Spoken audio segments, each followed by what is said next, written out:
Welcome to the Madison Miller Podcast. Tonight's first guest of the evening is a friend of the show. He's the host of the show Sports Dudes, or the co-host, I should say, with our friend Nick, and that is Mr. James Celestin. How are you doing on this fine Friday evening?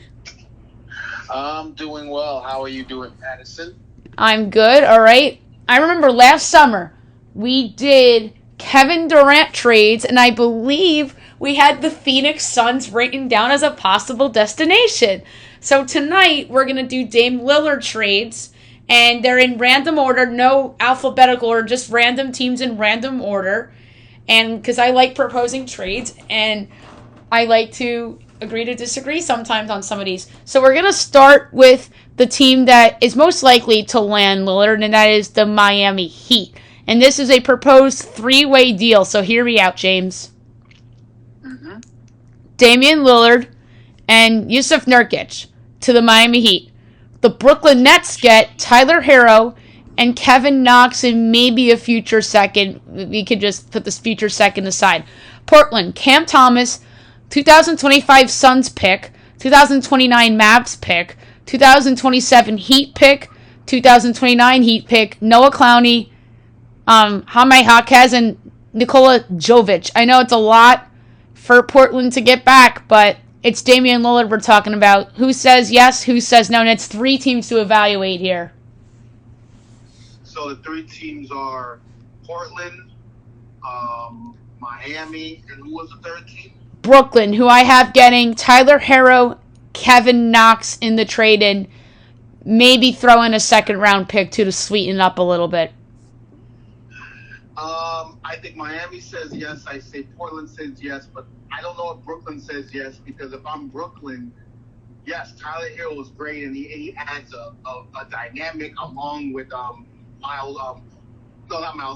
Bridges. But I think Brooklyn's going to want a little bit more draft assets, because if you remember the whole Durant and Harden, they want to get some more draft assets. So 2 out of 3 says yes. If you can throw in another pick, I think Brooklyn would agree. It's almost agreeable. You just got to throw in another pick, and then I think Brooklyn would agree. Okay, I would say yes Miami, yes Portland, no Brooklyn as well because of the extra pick. But let's say if I moved the 2029 Heat pick to Brooklyn in the deal, and I still think there's a chance Portland says yes to that, because Portland still gets the Mavs pick, which Brooklyn got in the Irving deal, the Suns pick, which Brooklyn got in the Durant deal, 2027 Heat pick, and then all those young guys that were just drafted from Brooklyn and Miami. So I still think Portland would say yes, even if I threw, say, the 2029 Heat pick in with Brooklyn. If you threw that to Brooklyn, I think Brooklyn might consider, because now because at least they're getting a first round pick back into it. Because I think if you added that, I think Brooklyn would probably incline to do it. The reason, and it's hard for them because they're going to try to offset Ben Simmons, but no one is taking Ben Simmons and no one is touching that contract. This is probably the best that Brooklyn can do. Oh, I didn't even throw Ben Simmons into the fake trade. Oh my God, I can't believe I didn't do that. That's a good catch. I forgot about him. That's terrible that I forgot about Ben Simmons and his onerous contract. That's how irrelevant he has become. Oh my God. Yeah, that's because you have to understand, if Brooklyn's going to be involved in a 3-team trade, somebody has to take Ben Simmons, because the monies have to match. Yeah, and if I'm Portland, I would take a chance on Ben Simmons, because you never know, smaller market. I feel like there's too much pressure on Ben Simmons in Brooklyn in a weird way, because he was the key piece back in the Harden deal, and yes, the Nets are not the Knicks, but there's still like expectations with the Brooklyn Nets. So there was pressure on Ben Simmons. So putting him with Scoot Henderson, and Ben doesn't even have to be the best guy on the team, because I think Scoot is going to be really good right away. I agree, and also because with Ben Simmons, you have to think of it this way: it's that even though people gotta understand, even though like teams like Brooklyn and the Islanders and all those secondary teams, they may not be the pressure as the heritage team, but it's still New York and there's still expectations. Even though Brooklyn is not the Knicks, it's still New York. You put Ben Simmons in like Portland, a smaller market out there in the Northwest. I think there's a chance he could probably revitalize his career because there's nothing really to do out in Portland, and I think he could probably focus more on basketball. Exactly, yeah. So I regret not putting Ben Simmons in that trade. So that's a really good point by you. Okay, I have another trade involving Brooklyn and Portland. It's just the two teams, and guess what? Ben Simmons is not in the deal either. So it's the same trade a little bit, but there's different things going back to Portland, and it's Miami's not in this. So Brooklyn gets Dame Lillard and Yusuf Nurkic. Portland gets Cam Thomas, 2025 Suns pick, 2029 Mavs pick, 2027 Rockets pick swap. So Portland would get the rights to swap with the Rockets. 2028 Suns drop, so Portland would get the rights to swap with the Suns. And I love pick swaps, by the way, in trades. They're sneaky good in terms of trades. And 2028 Nets first rounder. I think that's a win-win for both. And it's a win-win for both because you're gonna put Dame Lillard alongside Mikal Bridges, and now what you're doing is, you're expanding the rebuild in Portland, and now you're adding a lot of draft assets. And I do think people be underrating Cam Thomas is a sneaky good player if he gets some playing time. So I think it's a win-win for both. Portland gets the draft assets they need. They get a nice young player in Cam Thomas because he's gonna play alongside Scoot Henderson. I like it. Yeah, and there's a straight up trade that I'm going to present to you coming up in a little bit, like player for player, straight up. It's just star for star. I'm not going to give it away yet, but it's a fun one, which I'll get to, because on the idea that Portland might be good right away with Scoot. But here's an interesting one. The Minnesota Timberwolves get Damian Lillard. The Portland Trailblazers get Karl Anthony Towns, Leonard Miller, Jalen Noel, and the 2031 first-round pick. Who says yes and who says no? Minnesota says yes, Portland says no. I would agree with that, 100%. Like, it's a no for multiple reasons. The first reason being is that I don't think Karl Anthony Towns is as good as they say it is, and I know there was rumors that the Knicks were interested. I'm so glad the Knicks are not interested in him. That contract is erroneous. Karl Anthony Towns is not that guy, and I don't think that's nearly enough for a player as Dame Lillard, and there's not enough draft equity for Dame Lillard, so Portland's going to say no. Minnesota would say yes because they would offload that contract, and you'll have Dame Lillard here. The only problem for Minnesota is you have Dame Lillard you have Anthony Edwards, so you have a nice backcourt, but they'll probably have to add a little bit more size. But I do think, though, that Minnesota would say yes to offload that contract of Towns, but Portland would say no because A, Towns, no, and B, that's not nearly enough draft equity that Portland needs to speed the rebuild. Right, and I thought about this. What if it was a three-teamer with Brooklyn, and maybe Brooklyn got Towns, Portland would take on Ben Simmons, and obviously Minnesota takes on, maybe Brooklyn takes on Nurkic, and maybe like Nick Claxton is somehow in that trade in a weird way going to Portland. Imagine if they threw Nick Claxton in a potential Lillard deal. Oh my God, that would be Nick Claxton. I still think that's not enough draft equity, so I still think that wouldn't be enough. Portland needs draft equity. They're gonna need some draft equity. So that's still not enough. You gotta throw in some picks. Okay, yeah, I just wanted to throw out like a potential three-wayer with Brooklyn that didn't make the list. I just randomly thought about it on the spot. All right, here's the straight up one. With the assumption that Scoot might be really good right away, And he's as good as say John Morant was in John Morant's second or third year, maybe down the road a little bit. Maybe even in year 2. Damian Lillard for Anthony Davis. Who says no? Portland. I think so too. But it's interesting, right? Listen, you put Dame Lillard with LeBron James would be ecstatic, and then you'll figure out the other parts later. But Portland would say no.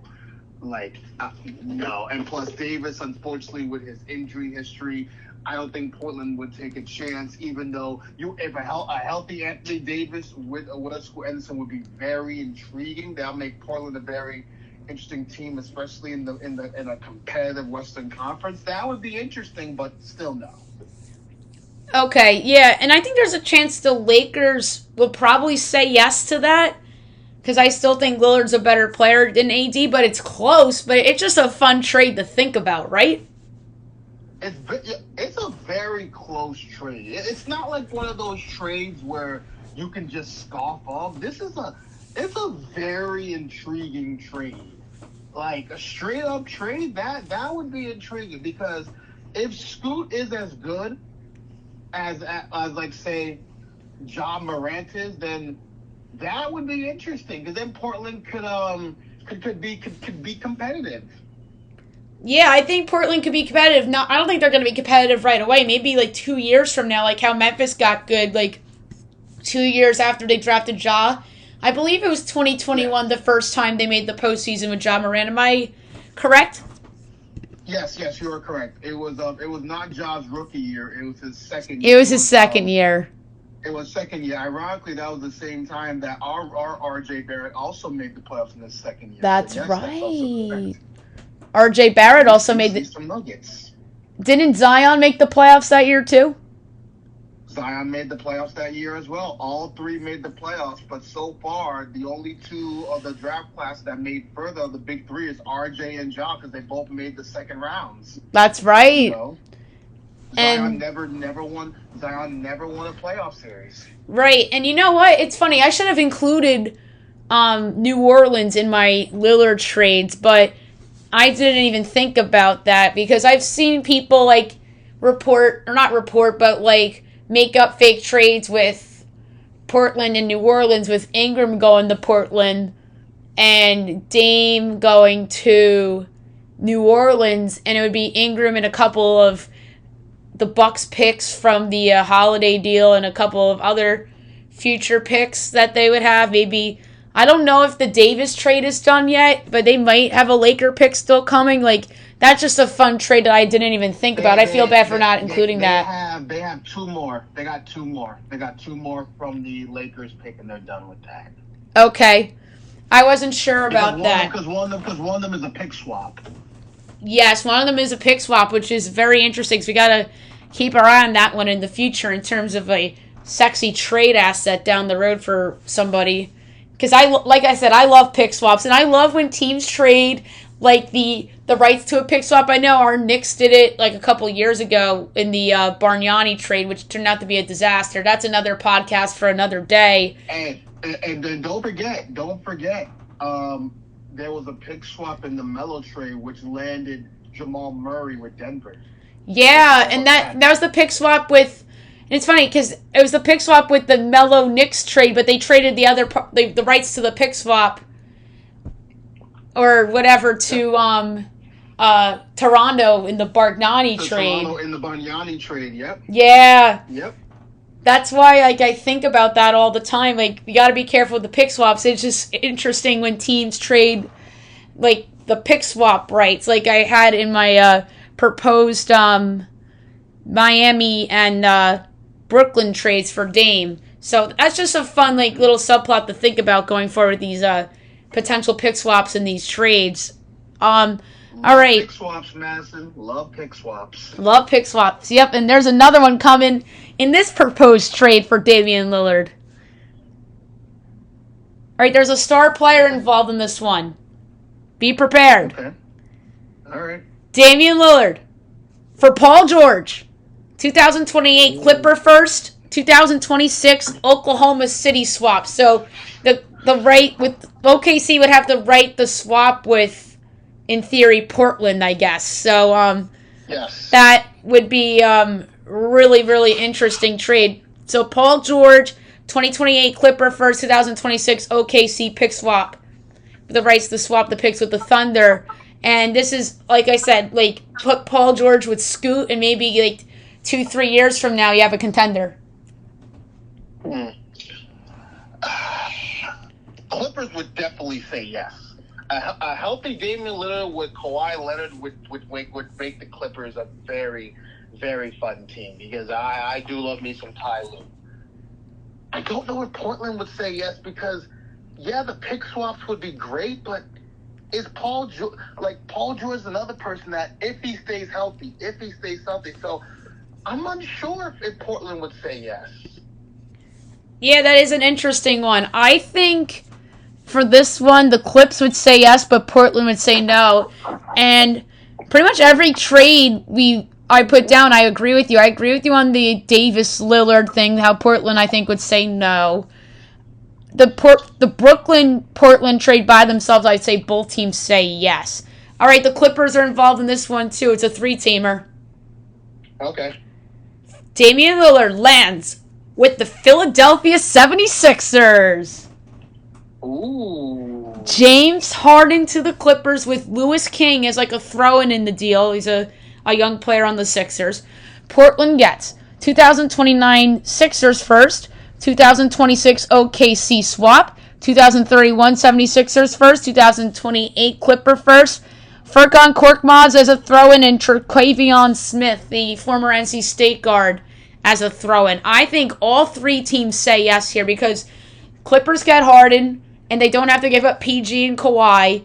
Philly gets Dame, doesn't have to give up Maxey. And then Portland's the interesting one. Maybe they demand Maxey, but I think Daryl Morey is committed to keeping him. So James Harden's the price to give up for Dame Lillard for Philly.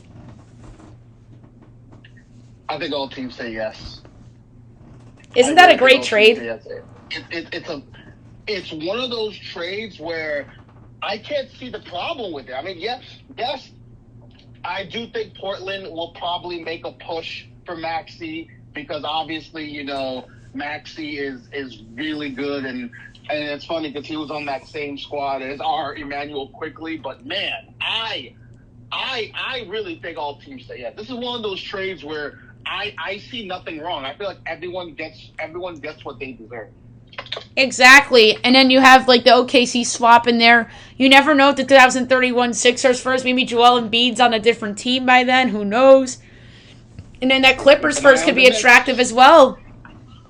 Keep an eye on the Knicks, Madison. Oh, yeah, baby. Hell yeah. Keep an eye. Oh, yeah. Anything, I'm rooting for that. We're Knicks fans. Of course we're rooting for that. Keep an eye. I mean, this is as healthy as the Knicks have been.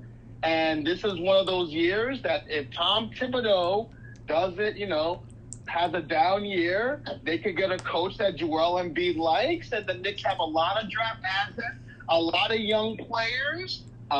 Keep an eye. Who knows where Joel Embiid could be? There's a couple other guys I have for this Knicks thing coming up. Joel's one of them, but we'll save that for when we're done with the trades, because I have some thoughts. Go ahead. All right, the next team is a team that nobody has talked about in the Damian Lillard sweepstakes, but it's just a fun team to throw out because they're an up-and-coming team in the Eastern Conference that has all their draft capital, and that is the Orlando Magic. Oh? I'm laughing because I don't think you were expecting this one. I was not expecting Orlando, but I am curious. I do like Pablo Banchero. I think the kid Suggs is on that team, who's really up and coming. I'm intrigued. Okay, let's hear it. Let's hear the Magic. The Magic actually was very competitive last year, and they played a lot of the top teams tough. So that is a good thought. So I know they beat the Knicks at the Garden last year. Of course, the Magic are I respected that Magic team last year. I know the Knicks lost a few games to them, but I was like, the Magic are not that bad. They're not as bad as they used to be. They beat the Bucks. They beat the Knicks. They beat the Sixers. They're not as they're not. They beat the Heat twice. They did beat the Heat. I was just going to mention that. They're not as bad as people think they are. But let's hear this trade proposal. All right, Lillard and Nurkic going to Orlando. Nurkic is the price you got to take to.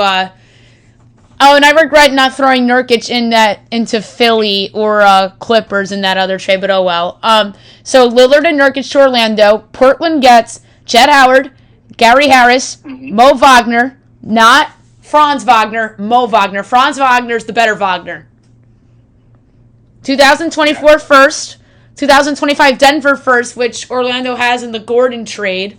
2026 first, 2028 first, 2030 first. I think both say yes.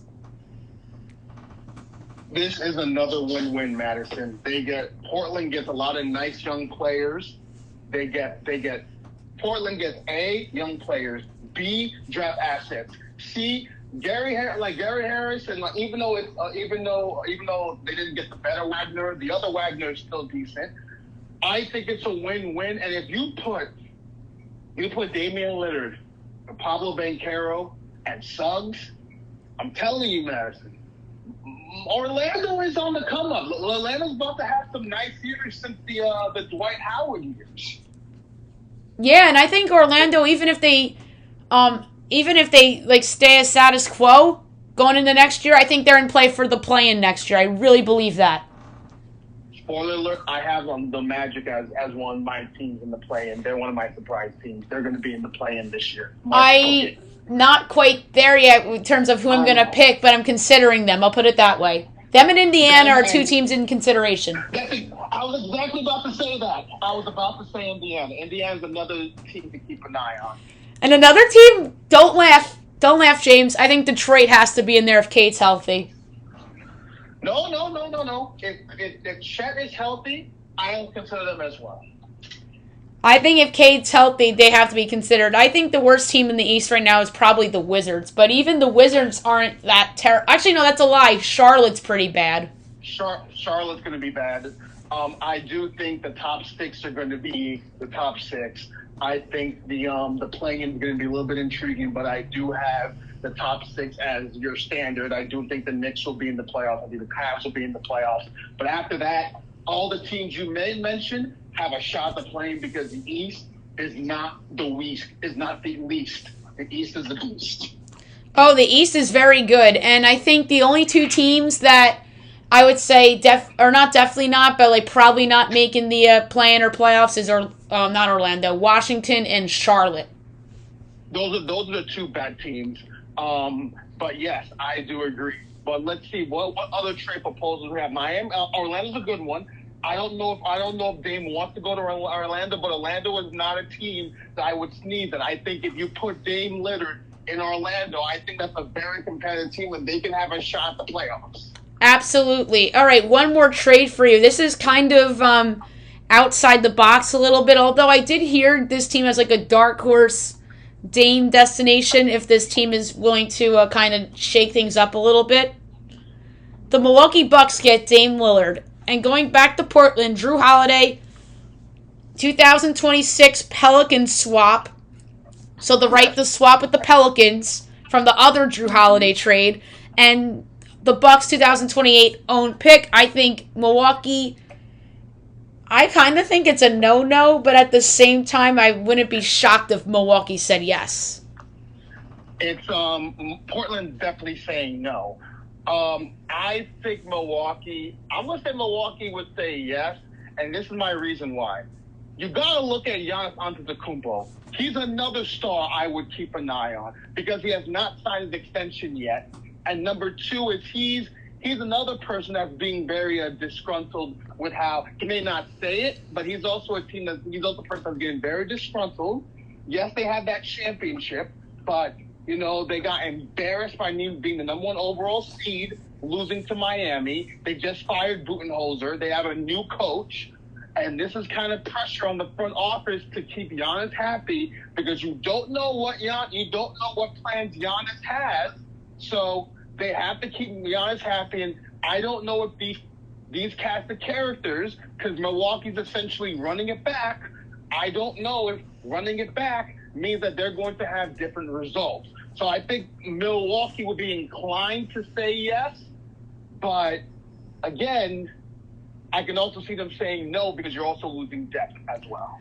Yes, I'm going no on that one because of potential Giannis insurance. Because say they get Dame and it doesn't work out, and you trade a couple picks and Giannis walks as a free agent, or maybe you could just make up the pick equity by trading Giannis. But you never know with that. But I'm going to go no on that one. Speaking of Giannis, we mentioned Joel Embiid earlier too. Those who have that thing in common where they might be disgruntled down the road. Our beloved New York Knicks are looking for a star to acquire. Those two are the 1 and 2 dream guys on my list in terms of top tier guys that they could potentially land within the next 12 to 18 months, if not sooner than that. But you never know these kinds of things. But I'm being realistic by saying 12 to 18 months. You said we have the assets, which is true. We have a lot of assets that we could offer to Milwaukee and the Philadelphia, respectively. Is there another star you're willing to put on that list? Because I have one more guy I'm willing to throw on that dream list. I have a couple. Giannis is one, and Embiid is another one. I have Luka Doncic as another one. Yes. And the reason I have Luka Doncic is because he misses playing with Jalen Brunson. I know they re-signed Kyrie Irving. I see that Kyrie Irving thing being a disaster because everywhere Kyrie goes, it's a disaster. I think we all know that. That's a guy. And one other guy that I have on my wish list, and this is more of a, man, if this happens, and I don't know if it will happen, but it probably won't happen, but I have Jaylen Brown as another guy.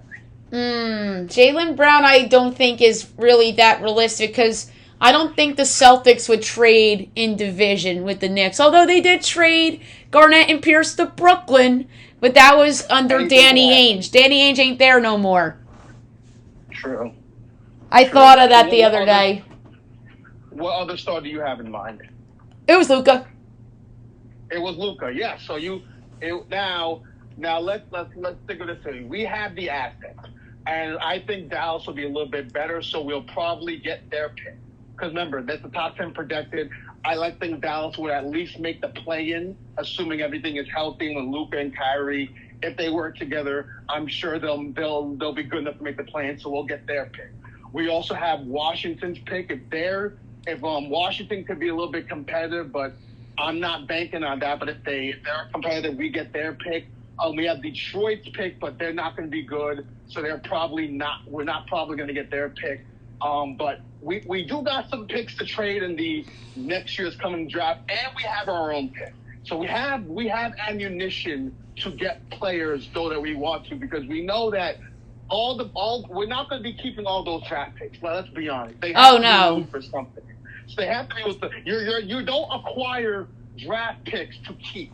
You acquire draft picks to trade. That's how it works. So I'm keeping the most likely one, probably Joel, because he did say in a recent interview that he wants to win in Philly or somewhere else. He did say somewhere else. And the betting odds have had the Knicks as one of the favorites to land Joel Embiid. And if you put Joel Embiid, Madison, with Jalen Brunson, that is a match made in heaven because everybody around the league loves Jalen Brunson. You put Jalen Brunson with Joel Embiid, match made in heaven. Match made in heaven. Because you have a guy, Joel Embiid, that could be a 25 and 15 guy. You have Jalen Brunson. We know how good he is. And then you have him and RJ Barrett's not your third guy, and you still have other pieces too. I mean, Madison, or you get Giannis and you have Giannis with Jalen Brunson, because we all know that Julius Randle will have to go in any pick because the monies have to match. Exactly.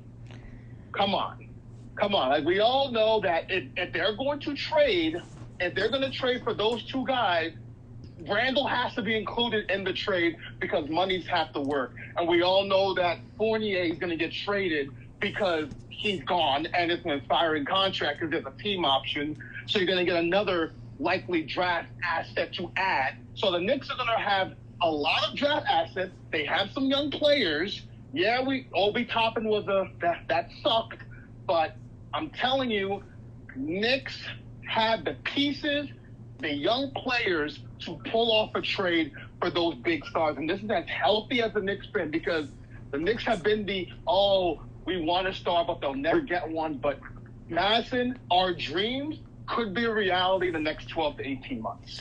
I agree 100% on all of that, but the one thing I disagree with you about, there's one thing. Okay. Giannis, I would pick Giannis over Embiid in terms of most likely guy, because Giannis is a free agent sooner than Embiid, if I'm not mistaken. Oh, yes, that's right. That's true, because he did not. You're right. So I would probably go for Giannis if Giannis does not sign his extension, because there's no indication that Giannis has agreed to his extension yet.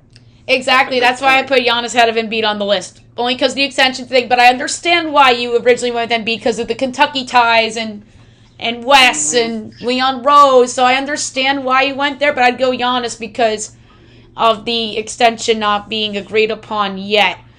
Okay, one more thing before... Wait, what was that? I was going to say, I know this is unlikely, but do you think Cleveland will trade Donovan Mitchell? Because it doesn't seem like Donovan Mitchell wants to stay in Cleveland. That wouldn't shock me. I listen to Bill Simmons a lot, and he's thrown that idea around because he's a big believer in Garland and Mobley, and he's very high on Mobley. And I mean, Bill's not always right, but he sometimes gets the right ideas.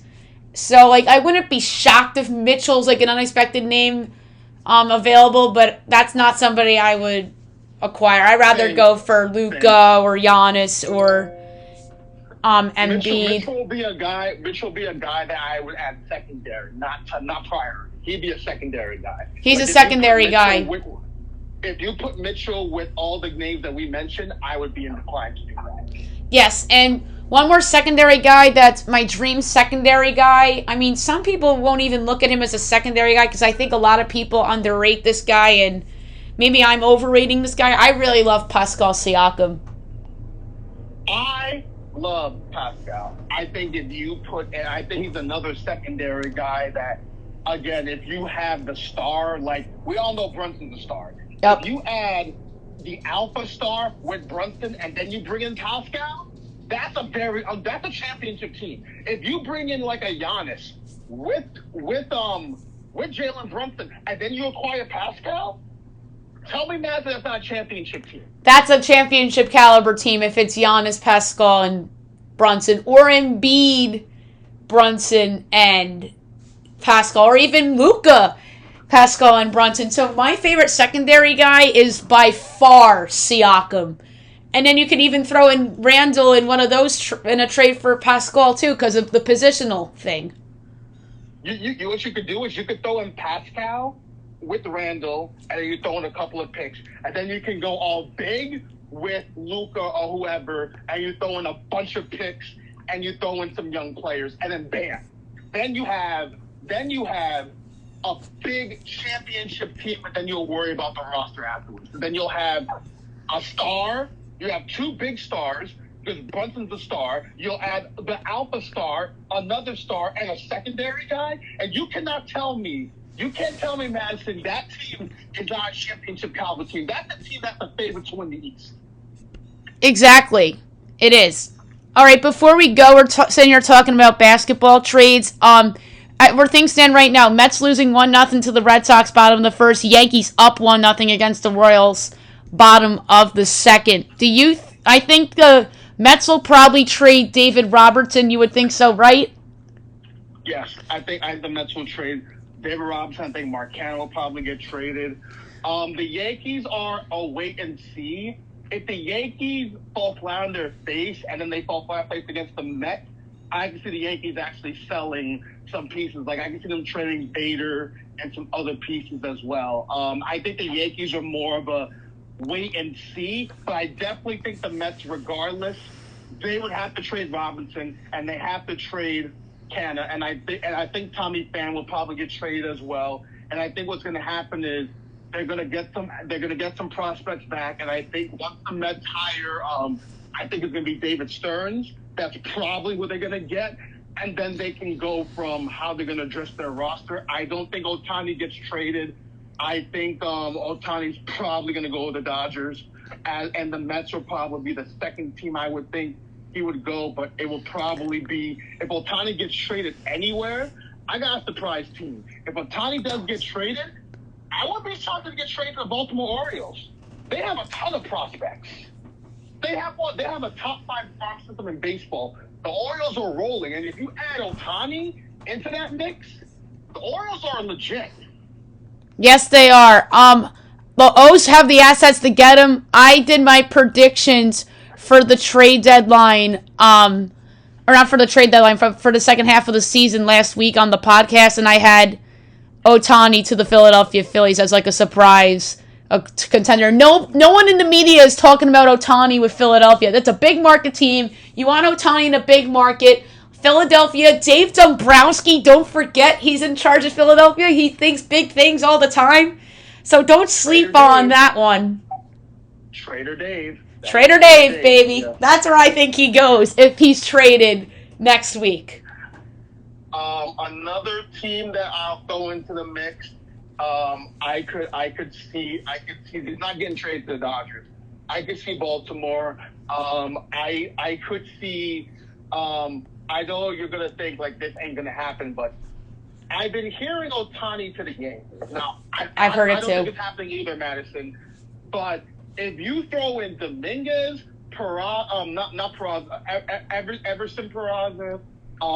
You throw in Andres Campo, you throw in Chase Hampton, you throw in Spencer Jones, you throw in Gleyber Torres, you throw in pretty much the Yankees 3 of their top 100 prospects, and you throw in Gleyber Torres, I think that gets it done. Wow. So you think they can do it without giving up Anthony Volpe? Yes. Wow.